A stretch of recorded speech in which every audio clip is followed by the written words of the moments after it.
Hi, my friends. Happy Saturday. Welcome to another Chit Chat live from East Texas. I'm DC. I'm your host. I hope you guys doing amazing. I'm so excited you guys are joining me today. For those of you guys who don't know, I started this series because I really wanted to help people to start dreaming again. So I wanted to give tips, I wanted to give tools, I wanted to give some feedback on how to get you to start dreaming, how to get you to start seeing your dreams, your goals, and your hopes as something you can achieve. So this series is all about chit-chatting, giving you something to think about, giving you some tools that you might not have considered, and hoping getting you excited about some stuff. Today we're going to talk all about the imposter syndrome.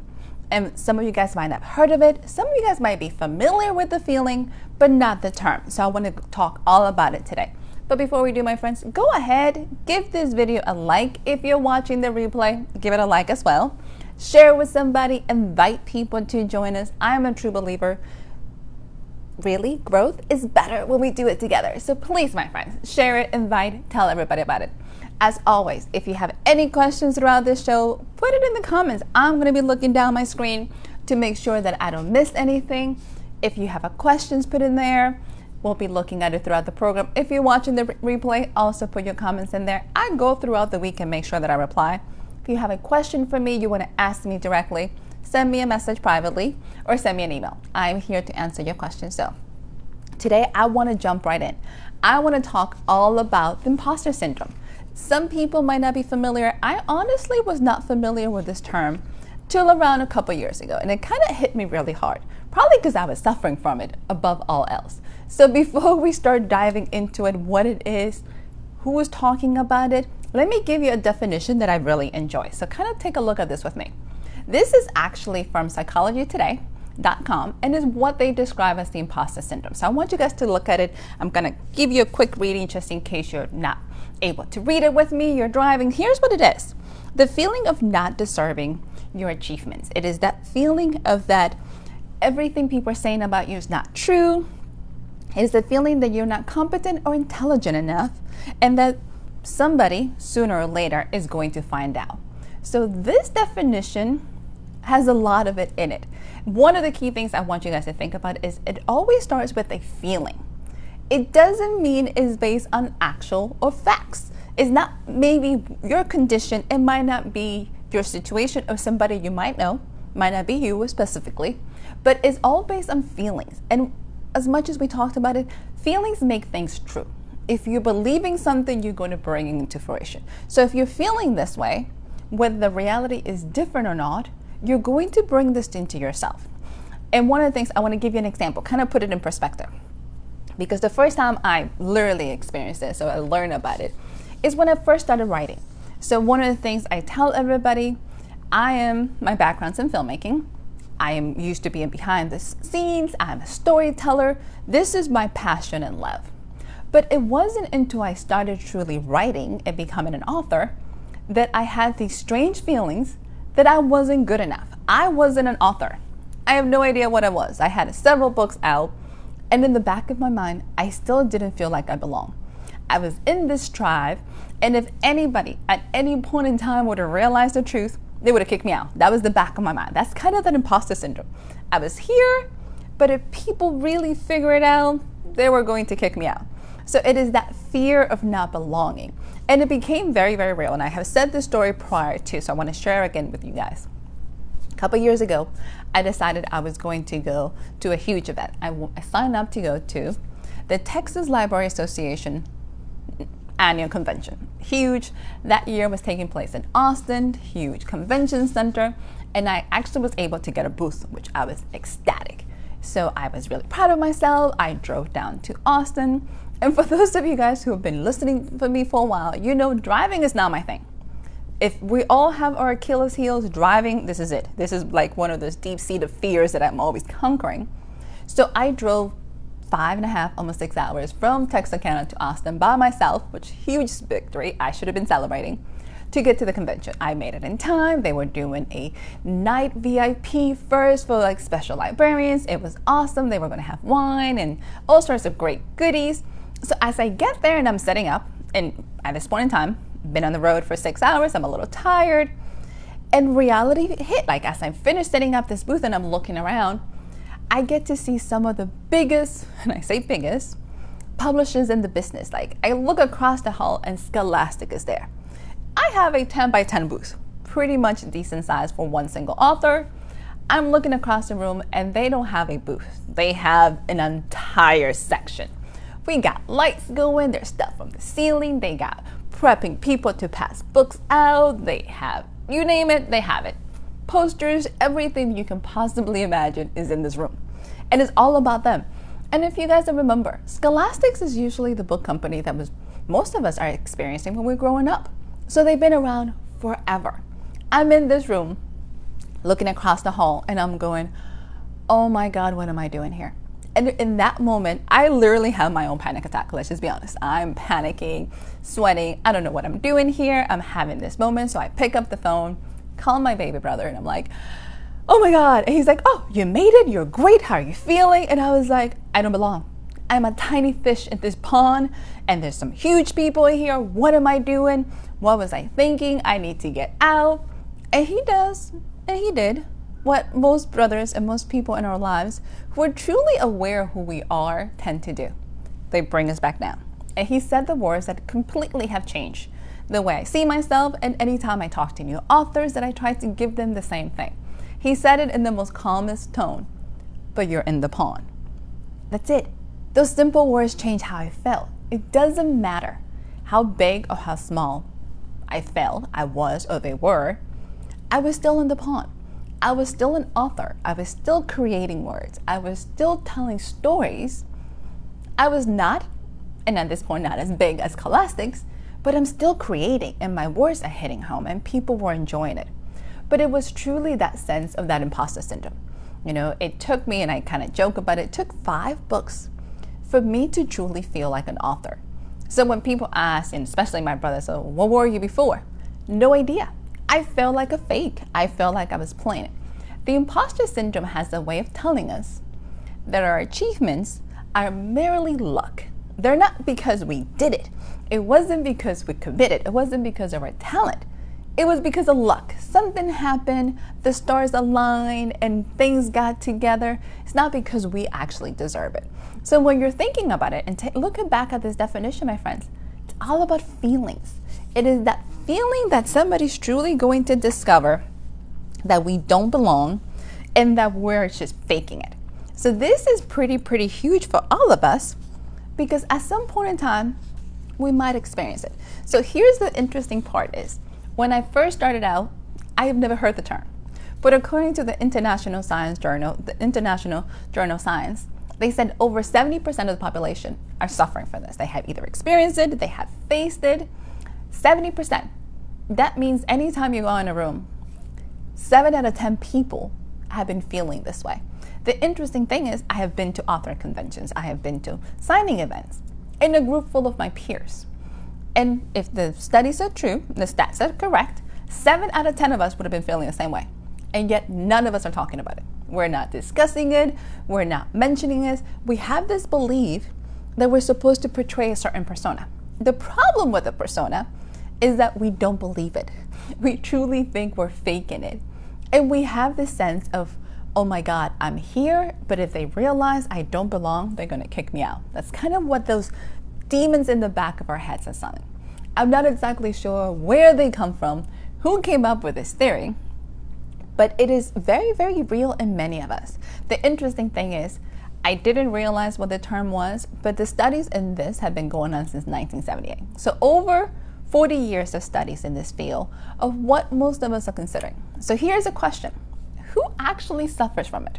I can understand as a writer and an artist, artists can be very, susceptible to it. Why?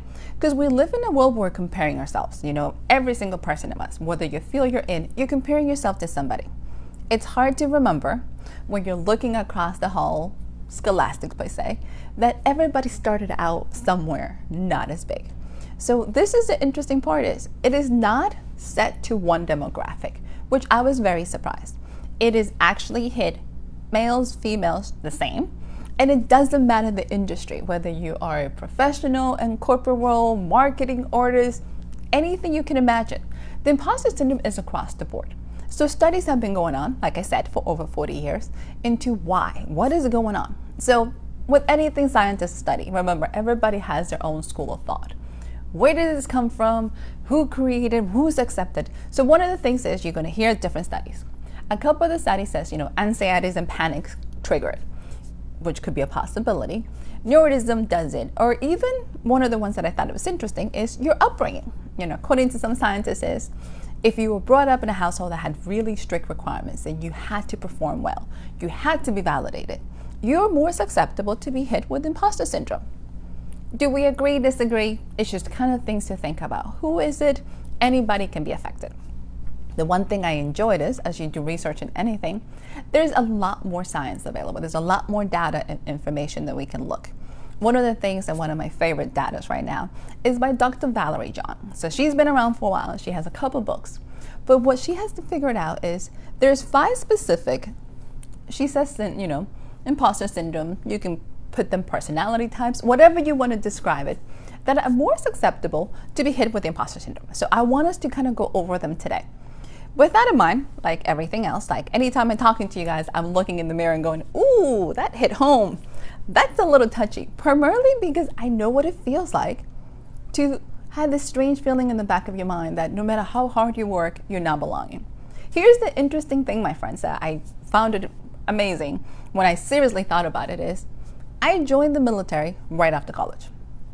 Knew nothing about the Army. Nobody in my family had ever been in the military. You would think the feeling of feeling like an imposter and not belonging would have hit me then. But it was not even close. I actually felt very part of the military. I felt very secure. And this is the interesting part. I joke with everybody.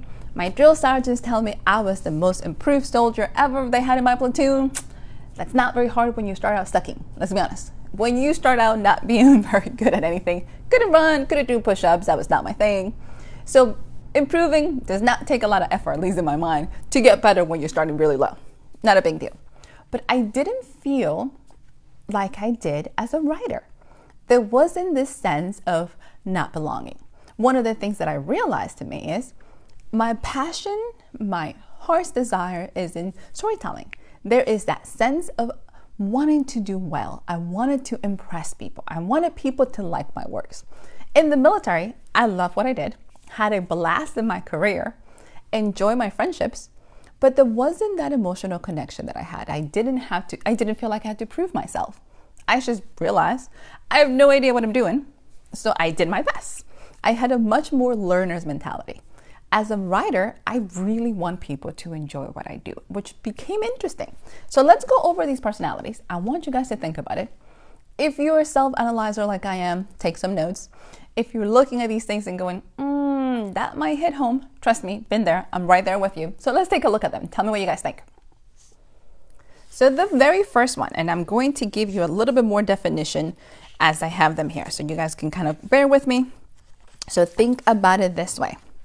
Number 1 is the perfectionist. We have heard these terms all the time. We have friends. I, at one point in time, took a lot of pride in considering myself a perfectionist. Perfectionist, believe it or not, is not always a good thing. Here's what happens. You hold yourself at a much higher standard than anybody else. You have high level of perfectionism. You really want to do well. You actually work yourself probably more than anybody can imagine. So think of people who are striving to be best. You're looking for a lot of, validation. You're working really hard. With a perfectionist, the problem that comes into play is when you don't meet your own expectations, when you're not able to match. Some signs of people that work in perfectionism, they have a hard time delegating. Some of them can be micromanaging. You have a hard time asking for help. So this is what you're thinking about it when you think of a perfectionist. So people who are perfectionists tend to suffer more or less from the imposter syndrome, because when you're not meeting this in your mind, believe it or not, you're actually assuming people are judging you by the same standards that you hold yourself, which is not the case. You're your own worst enemy. So when you think of the perfectionist, this is more prone to help you in that category. So let's look at number 2. Look at the expert. I was actually a little surprised about this one, believe it or not. It didn't quite make sense when I first read it, like the expert. So here's the categories. These are the people who tend to know a lot about a subject. They tend to be a little know-it-all. They tend to pride themselves in a lot of information. The reason it becomes, like anything else, is an extreme, can become part of the imposter syndrome is this is the same group of people that would not apply for a job if they don't feel they're truly, fully qualified in everything. They don't give themselves room to actually be life learners. You know what I mean? They're always the one taking more classes. So think of your work area, of people that you know, they're always taking more certifications. They're always doing more training, but they're actually never taking the steps to implement it. Like they're not actually taking the leap. So you have people that say, I'm going to go start my business when I get A, B, and C. Well, they get A, B, and C, whatever training, whatever certification, and yet they still don't do it. So the expert tends to feel like a fake when they feel that they don't have enough knowledge, when they feel that they truly don't have enough information. So think about it this way. We're truly, and hi, Mr. Doug, you are correct. We are all our own worst enemy. We have our own mind game that we play with ourselves, that we completely torture ourselves over and over. The expert's that one. Always trying to get more information because they're afraid that people are going to come back and say, you're a fraud, you're not good enough. So they tend to be very, very difficult on themselves. So now look at natural genius. This is interesting. We all know, believe it or not, we all have friends, we all know people who are naturally gifted in some areas. Think back in school, you probably know a person or two that gets straight A's without trying. You know, or think of the talented musicians. Like my middle brother's that way. He can pick up an instrument and actually literally teach himself how to do it. I'm not that person. This is not it. The problem with natural genius or natural talent, those people who things come very natural to them, very easy, when they actually have to work at it, or when they have to struggle, when things don't come quickly or efficiently as they used to, they officially feel like fakes, which is interesting. Because 90% of us are like, that seems like life. Like you're supposed to work a little. Natural genius people tend to measure themselves in terms of speed and efficiency. How quickly does something come to them? When it doesn't come at the speed that they used to, when it doesn't come at the same frame that they used to, they tend to panic. They don't think themselves good enough. So remember, it's all about a feeling. It has nothing to do with it's true or not. It's how are you judging yourself? What are you doing to yourself? And what are you basing your things? So here's the next one. The soulless. This is kind of a fun one. Have you met people that feel that they have to do it all themselves? Do you have friends that feel like if I don't do it, nothing's going to get done? They are striving for independence to a fault. Like they don't want anybody's help. They can do anything themselves. They don't need anybody. They're very much, this is a one-track mind. I'm going to get this done. Independence is great, my friends. Being able to get things done is great. Being able to depend on yourself, get things that you need is amazing. That's what we need to survive. Taking accountability for action is great. It takes you out of the victim's mentality. Amazing. Here's the problem. When you're not able to ask for help, or when you ask for help, the soulless feel like they feel like a fake. They get into that sense of, I'm not good enough because I'm supposed to do this on my own. So that is one of those issues that where the imposter syndrome hits those people because they have to ask for help, because they're feeling this way. One of the blessings about being new in a field is you realize, I don't know anything. I need some help, ideally. So it is becoming a life learner. It is asking for help. It is getting outside your bubble. I joke with everybody, I am a walking sponge. If I don't know, I'm going to ask. If I can't figure it out, I'm going to find somebody. We're going to have some discussions and somebody's going to help me. The soulless is not. They're basing themselves how much they can do on their own. So now let's take a look at our fifth one, the last one. And by the way, these are not in any form of order, so they can go in any way. The Superman, Superwoman category. What is this one? These are, to some extent, are workaholics, my friends. These are the people that are trying to prove to everyone, including themselves, that they can do everything. These are the people that have a huge agenda. They are going to sacrifice everything for work. And the problem with this is they need constant validation. This is kind of, to some extent, they need that constant reinforcement that they're doing good. They also have given a lot of their powers to other people. The moment that you need constant validation, You are dependent on somebody else to keep you happy. You are dependent on somebody else to truly maintain that sense of status for you. So the Superman and the Superwoman category tends to play a lot with your ego. When those things are not met is when you start feeling like a failure. I was doing so well. Everybody told me I did great. I have accomplished all these things, and this week nobody is. So you have that feeling of being a failure, that you don't belong. So looking at these, remember, they're all feelings. They're all based on what your perception are. It doesn't mean that you're not capable or that you're not performing any of these things. That's not what the imposter syndrome does to us. What it does is tends to cripple us. It tends to play with our self-esteem. It tends to play with our abilities to move forward. So one of the things that I noticed specifically with myself is when I got hit with it, I panicked and I froze and I wanted to run away. A lot of the things that you see when imposter syndrome is, it tends to sabotage you. I know tremendously talented people. I have met some incredible writers who refuse to hit the publish button because the manuscript is not perfect, because they haven't done enough research, because they need somebody's help. They should be able to edit the whole book. They should be able to format the whole book. They should be able to do their cover. There is a lot of extra expectations. There is a lot of extra pressure that they have added on themselves.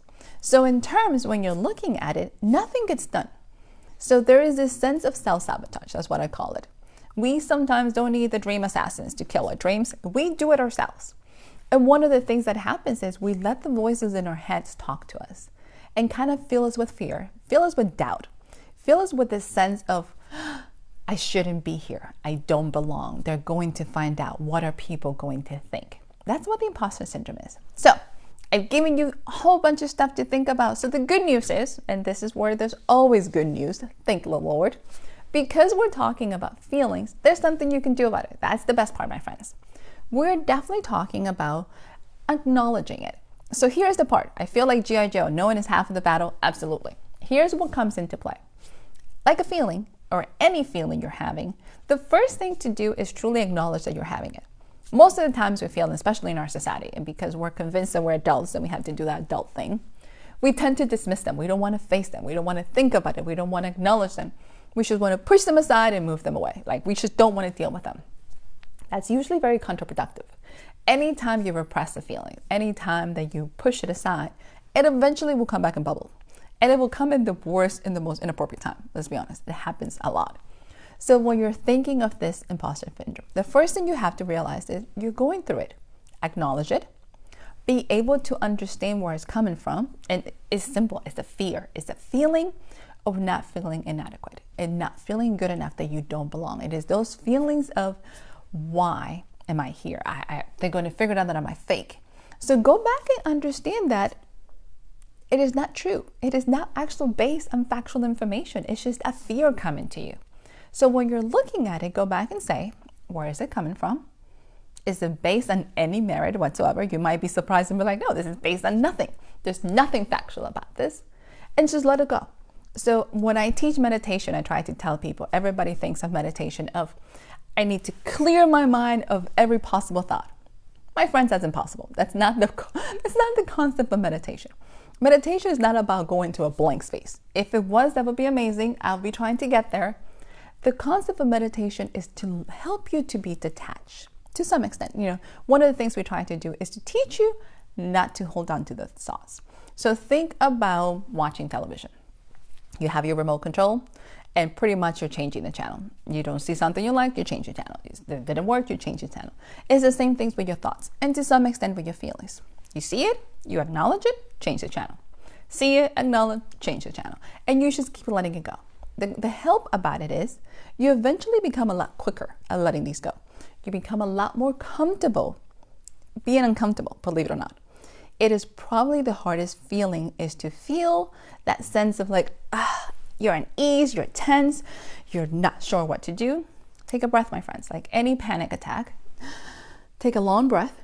Breathing actually brings you back to the present. Take a look at your situation. Are you truly in any danger? And is understanding, ask yourself, is the imposter syndrome really real or is it messing with my head? Once you're able to acknowledge, you can just let it go. Think of television. Just keep clicking that channel. Keep passing those buttons. Don't hold on. What I see most people do is like watching a scary movie that they hate. They're going to take a chair, grab some popcorn, and watch the entire movie and be terrified. Don't do that. This is not what those feelings are meant. Acknowledge and let it go. The next thing you can do, and last week we talked all about mentors and coaches. We talked all about getting help. Here's the part that I am always highly traumatized is 70% of the population is feeling it and going through this, and yet we want to do it alone. We continue to feel that we can't talk about it. I have been in groups of authors and artists, and it's this sense of like we're all pretending to be perfect and we're all pretending to be great. But everybody has these sense of fears, and you can see it when we go to events. You have 6 hours, you pay for all this money to get there, you bought all these books, and you didn't sell it that many. You can see their faces. You can see that look of crush. You can see that look of pain. And yet they're trying to keep a smiling face. We call it a professional jealousy. We want to be excited that our peers is doing well. Yet in the back of our minds, we're sitting here going, well, I did the same thing. Why did they do it and I didn't? But we're not talking about it. So if you're ever suffering, or if you've been suffering, or if you know somebody, or if you've been there, my friends, you need somebody to talk to. You don't have to have this in your head. Sometimes just getting it out in the open tends to be a great medicine.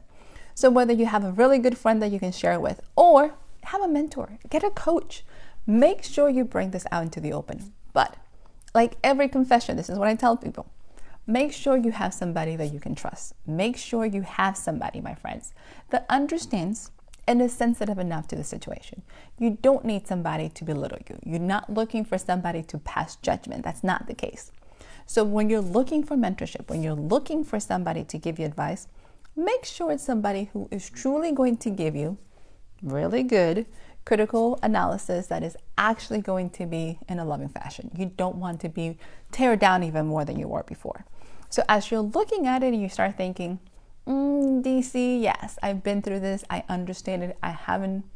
It's okay. I'm giving you some tips. I'm giving you some tools to think about it and to truly say, if you're faced with this, or if you know somebody has been faced with this, it is all about how do we do it? What are we doing? So let's make sure we're thinking about it. And I have some really awesome comments. Yes, Miss Cheryl says, even the Olympians have coaches. Coaches are really huge, and believe it or not, they're quite beneficial. You need somebody outside of your mind to kind of give you some tips and tools, to guide you, to keep you focused.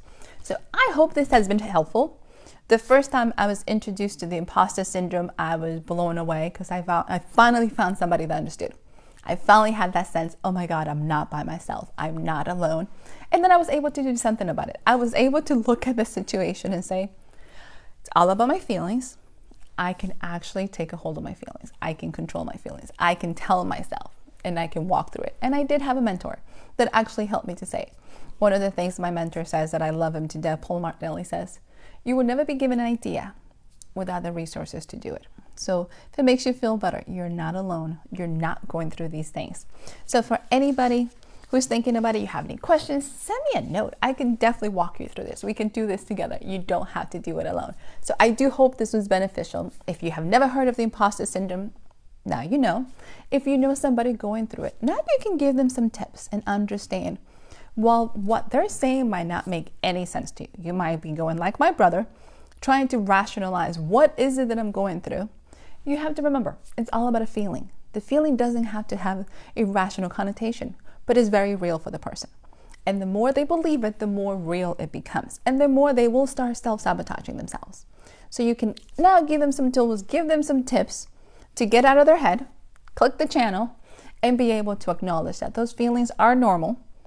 They are also very passing and they will go away. Just make sure you're there. So for anybody else who's interested in writing, by the way, I need to give you guys a plug. I have this really fun, free, remember, because I'm talking all about writing today. So for anybody who's interested in actually starting to write, you guys want to start doing your own stories, whatever that might be, I have this awesome freebie. It is literally my 4 steps cheat sheet. How to go from an idea to a story idea, how to flesh it out, how to get you there. So if you're interested in starting to writing your story again, click on the link. It's actually, I put it in the link this time. I'm really impressed. Normally I give you all this stuff and never put it somewhere that you can click. So this one, you can click on it. Click on the link, go ahead and take a look at it, use it. I still use all those tips for myself. it's kind of what I do to get me from one idea to the other. So my friends, now we're back to our regular schedule. I will actually see you guys back in 2 weeks. So mark your calendars. If you have not enrolled in getting the notifications, go ahead and click the notifications, whether you're watching this on Facebook, whether you're watching it on YouTube. That way you know when the next program is coming, so you get your messages as well. And if at any point in time you want me to cover anything specifically, send me a note. I would love to hear. I would love to hear what you guys are doing. Hope everybody have an amazing weekend.